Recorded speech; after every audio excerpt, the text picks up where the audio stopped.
ॐ त्र्यम्बकं यजामहे सुगन्धिं पुष्टिवर्धनम् उर्वारुकमिव बन्धनान् मृत्युर्मुक्षीयमामृता। प्यारे भक्तों, आप सभी का स्वागत है, अभिनंदन है। आज भोले बाबा का प्रिय दिन सोमवार है। आज हम 16 सोमवार व्रत कथा को श्रद्धा और भाव के साथ सुनेंगे। भक्तगणों, 16 सोमवार व्रत अद्भुत और चमत्कारी व्रत हैं। कोई इच्छा चाहे कितनी भी दृढ़ हो और वह लंबे समय से अगर पूरी नहीं हो रही है, तो आप मन में सच्ची श्रद्धा और विश्वास के साथ भोले बाबा से अपने मन की बात कहकर 16 सोमवार व्रत का निश्चय लें और फिर उस व्रत को करें। भोले बाबा की कृपा और आशीर्वाद से आपकी मनोकामना अवश्य ही पूर्ण होगी। तो चलिए आइए 16 सोमवार व्रत कथा को सुनते हैं। 16 सोमवार व्रत कथा। एक समय श्री महादेव पार्वती के साथ भ्रमण करते हुए मृत्यु लोक में अमरावती नगरी में आए। वहां के राजा ने शिव मंदिर बनवाया था, जो कि अत्यंत भव्य एवं रमणीक तथा मन को शांति पहुंचाने वाला था। भ्रमण करते समय शिव पार्वती जी भी वहां ठहर गए। पार्वती जी ने कहा, हे नाथ, आओ आज इसी स्थान पर चौसर पासे खेले। खेल प्रारंभ हुआ। शिवजी कहने लगे, मैं जीतूंगा।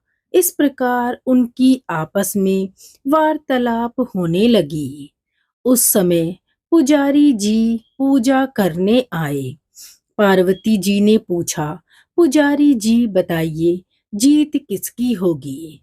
पुजारी जी बोले, इस खेल में महादेव जी के समान कोई दूसरा पारंगत नहीं हो सकता, इसीलिए महादेव जी ही यह बाजी जीतेंगे। परंतु हुआ उल्टा। जीत पार्वती जी की हुई। अतः पार्वती जी ने पुजारी को कौड़ी होने का श्राप दे दिया कि तूने मिथ्या भाषण किया है। अब तो पुजारी कौड़ी हो गया। शिव पार्वती जी दोनों वापस चले गए। कुछ समय पश्चात अप्सराएं पूजन करने आईं। अप्सराओं ने पुजारी के उसके कौड़ी होने का कारण पूछा। पुजारी ने सब बातें बता दी। अप्सराएं कहने लगी, पुजारी जी, आप 16 सोमवार का व्रत करें तो शिव जी प्रसन्न होकर आपका संकट दूर करेंगे। पुजारी जी ने अप्सराओं से व्रत की विधि पूछी। अप्सराओं ने व्रत करने और व्रत के उद्यापन करने की संपूर्ण विधि बता दी। पुजारी ने विधि पूर्वक श्रद्धा भाव से व्रत प्रारंभ किया और अंत में व्रत का उद्यापन भी किया। व्रत के प्रभाव से पुजारी जी रोग मुक्त हो गए। कुछ दिनों बाद शंकर पार्वती जी पुनः उस मंदिर में आए, तो पुजारी जी को रोग मुक्त देखकर पार्वती जी ने पूछा, मेरे दिए हुए श्राप से मुक्ति पाने का तुमने कौन सा उपाय किया? पुजारी जी ने कहा, हे माता, अप्सराओं द्वारा बताए गए 16 सोमवार के व्रत करने से मेरा यह कष्ट दूर हुआ है। पार्वती जी ने भी 16 सोमवार का व्रत किया, जिससे उनसे रूठे हुए कार्तिकेय जी भी अपनी माता से प्रसन्न होकर आज्ञाकारी हुए। कार्तिकेय जी ने पूछा, हे माता, क्या कारण है कि मेरा मन सदा आपके चरणों में लगा रहता है? पार्वती जी ने कार्तिकेय को 16 सोमवार के व्रत का महात्म्य तथा विधि बताई। तब कार्तिकेय जी ने भी इस व्रत को किया। तो उनका बिछड़ा हुआ मित्र मिल गया। अब मित्र ने भी इस व्रत को अपने विवाह होने की इच्छा से किया। फलतः वह विदेश गया। वहां के राजा की कन्या का स्वयंवर था। राजा ने प्रण किया था कि हथनी जिस व्यक्ति के गले में वरमाला डालेगी उसी के साथ राजकुमारी का विवाह करूंगा। यह ब्राह्मण मित्र भी स्वयंवर देखने की इच्छा से वहां एक ओर जाकर बैठ गया। हथिनी ने इसी ब्राह्मण मित्र को माला पहनाई तो राजा ने बड़ी धूमधाम से अपनी राजकुमारी का विवाह उसके साथ कर दिया। तत्पश्चात दोनों सुखपूर्वक रहने लगे। एक दिन राजकन्या ने पूछा, हे नाथ, आपने कौन सा पुण्य किया जिससे हथिनी ने आपके गले में वरमाला पहनाई? ब्राह्मण पति ने कहा, मैंने कार्तिकेय जी द्वारा बताए अनुसार 16 सोमवार का व्रत पूर्ण विधि विधान सहित श्रद्धा भक्ति से किया, जिसके फल के कारण मुझे तुम्हारे जैसी सौभाग्यशाली पत्नी मिली। अब तो राजकन्या ने भी सत्य पुत्र प्राप्ति के लिए व्रत किया और सर्वगुण संपन्न पुत्र प्राप्त किया।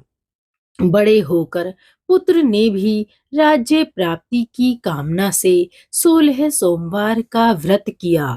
राजा के देवलोक होने पर इसी ब्राह्मण कुमार को राजगद्दी मिली।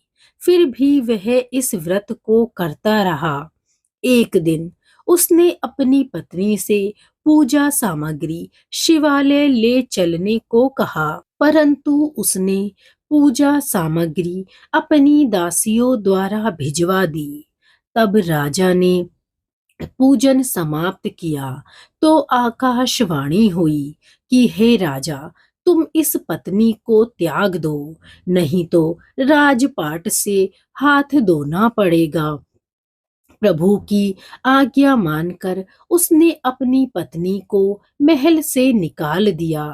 तब वह अपने भाग्य को कोसती हुई एक बुढ़िया के पास गई और अपना दुखड़ा सुनाया तथा बुढ़िया को बताया, मैं पूजन सामग्री राजा के कहे अनुसार शिवालय में नहीं ले गई और राजा ने मुझे निकाल दिया। बुढ़िया ने कहा, तुझे मेरा काम करना पड़ेगा। उसने स्वीकार कर लिया। तब बुढ़िया ने सूत की गठरी उसके सिर पर रखी और बाजार भेज दिया। रास्ते में आंधी आई तो सिर पर रखी गठरी उड़ गई। बुढ़िया ने डांटकर उसे भगा दिया। अब रानी बुढ़िया के यहाँ से चलते चलते एक आश्रम में पहुंची। गुसाई जी उसे देखते ही समझ गए कि यह उच्च घराने की अबला विपत्ति की मारी है। वे उसे धैर्य बंधाते हुए बोले, बेटी, तू मेरे आश्रम में रहे, किसी प्रकार की चिंता मत कर। रानी आश्रम में रहती, परंतु जिस वस्तु को वह हाथ लगाती वह वस्तु खराब हो जाती। यह देखकर गुसाई जी ने पूछा, बेटी, किस देव के अपराध से ऐसा होता है? रानी ने बताया कि मैंने अपने पति की आज्ञा का उल्लंघन किया और शिवालय में पूजन के लिए नहीं गई। इससे मुझे घोर कष्ट उठाने पड़ रहे हैं। गुसाई जी ने शिवजी से उसके कुशल क्षेम के लिए प्रार्थना की और कहा, बेटी, तुम 16 सोमवार का व्रत विधि के अनुसार करो। तब रानी ने विधि पूर्वक व्रत पूर्ण किया। व्रत के प्रभाव से राजा को रानी की याद आई और दूतों को उसकी खोज में भेजा। आश्रम में रानी को देख दूतों ने राजा को बताया। तब राजा ने वहां जाकर गुसाई जी से कहा, महाराज, यह मेरी पत्नी है। मैंने इसका परित्याग कर दिया था। कृपया इसे मेरे साथ जाने की आज्ञा दें। शिव जी की कृपा से प्रतिवर्ष 16 सोमवार का व्रत करते हुए वे आनंद के साथ रहने लगे और अंत में शिवलोक को प्राप्त हुए। कथा सुनने के पश्चात शिव जी की आरती अवश्य करें। ओम नमः शिवाय।